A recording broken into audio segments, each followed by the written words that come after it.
So a couple things.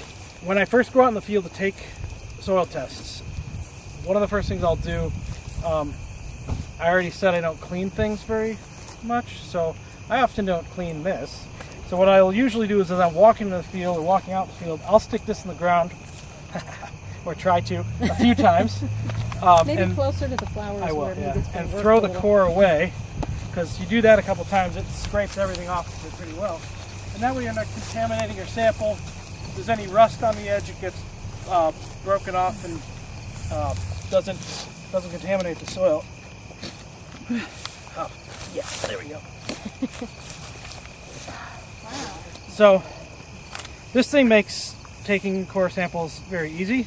In many fields, I can take samples and basically never stop walking, which is helpful when you need to do a couple hundred acres in a day, or in an hour, really. So with a core sampler, this, at least mine, has a mark at 6 inches. This one also has replaceable tips, so they make ones for different soil types, rockier, sandier, and a tandy. So if that's 6 inches, generally speaking, that's where you want to take your sample. If you're doing turf, for instance, and a lot of turf doesn't really get roots down past 4, you may consider doing a shallower sample.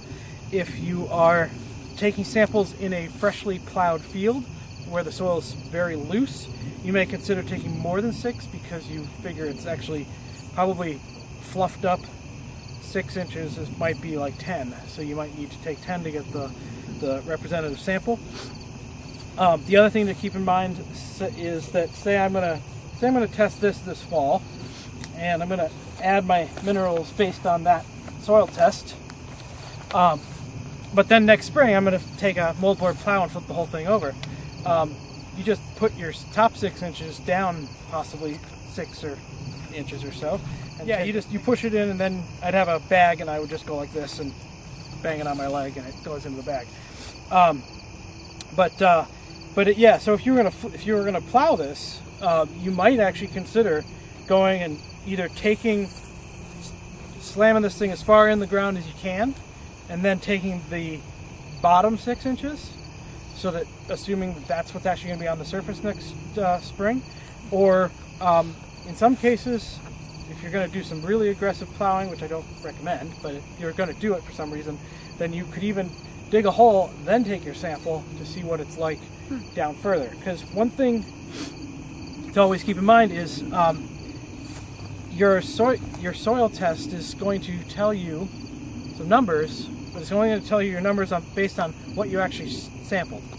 So it matters in terms of if you're only sampling in this little area because you don't feel like walking through that area over there when you're taking your tests, then this is all you're going to get.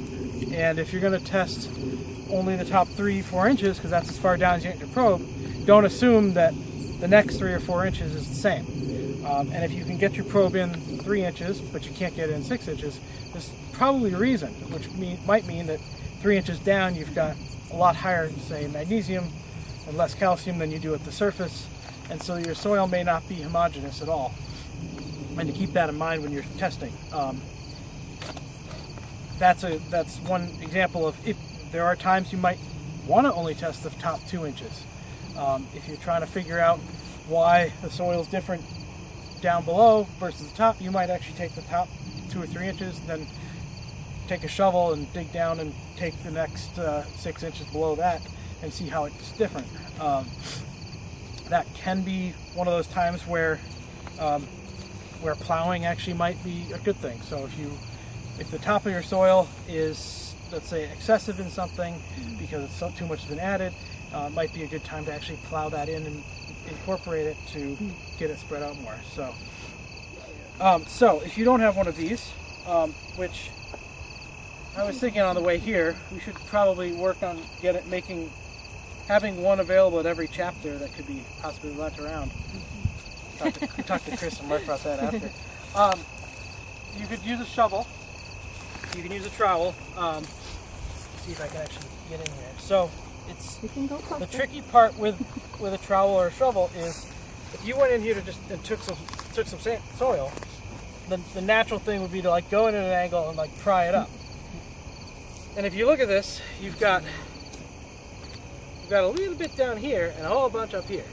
So you got maybe 4 or 5 inches of soil here, but most of what your sample is just that top inch or so. And so it'll skew the results of your test. And so it's a real big pain, but you have to try to do it, and which is to get an even amount at the bottom versus the top. It's almost impossible, I think, to do it just with a trowel.